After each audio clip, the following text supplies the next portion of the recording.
los estudios de Bloomberg, también en Nueva York. Hola Joel, gusto en saludarte. ¿Qué opinión tienes del argumento de Manuel Ramos Francia, el miembro de la Junta de Banxico que emitió un voto a favor de un aumento de tasas?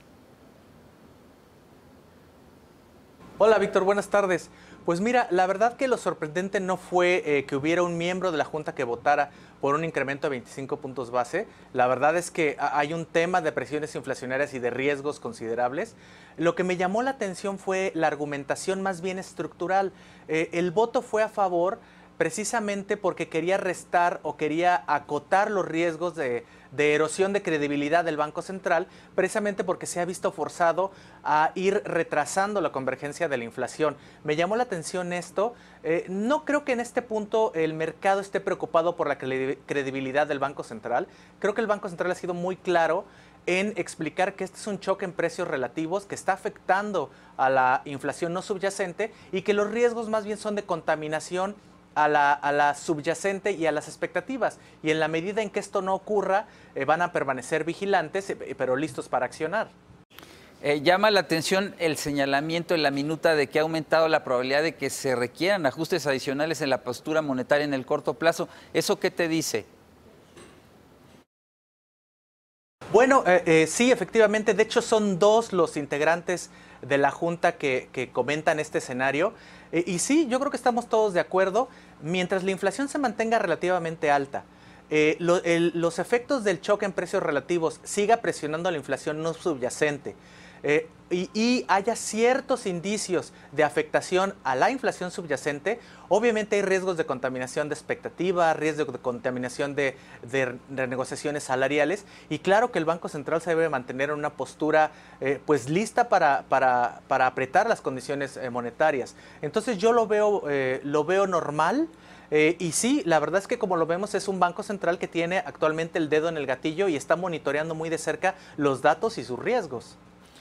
Uno de los miembros de la Junta manifestó su desacuerdo con la previsión de los analistas y el mercado de que Banxico está por concluir su ciclo restrictivo y que probablemente comience uno de relajamiento el próximo año. ¿Nos olvidamos de recortes de tasas? No, yo no lo veo así. Yo creo que más bien lo que tenemos que hacer es enfocarnos en el corto plazo, en que Banco de México va a continuar con un tono firme contra los riesgos inflacionarios.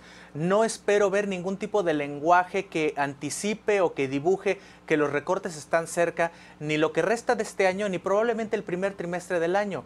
Ahora, yo sí creo que las condiciones pueden ser muy fluidas a principios del primer año.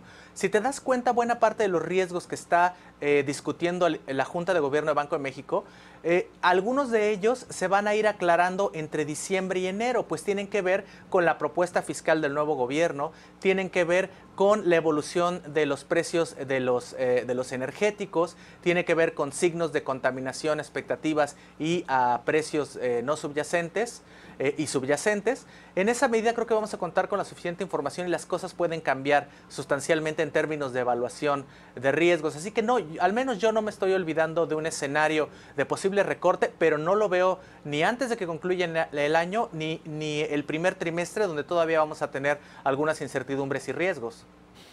Luego de la separación de las decisiones de tasas respecto de la Reserva Federal de Estados Unidos, ¿cómo sientes la deliberación en la Junta de Gobierno de Banxico respecto a la posición monetaria relativa entre México y Estados Unidos?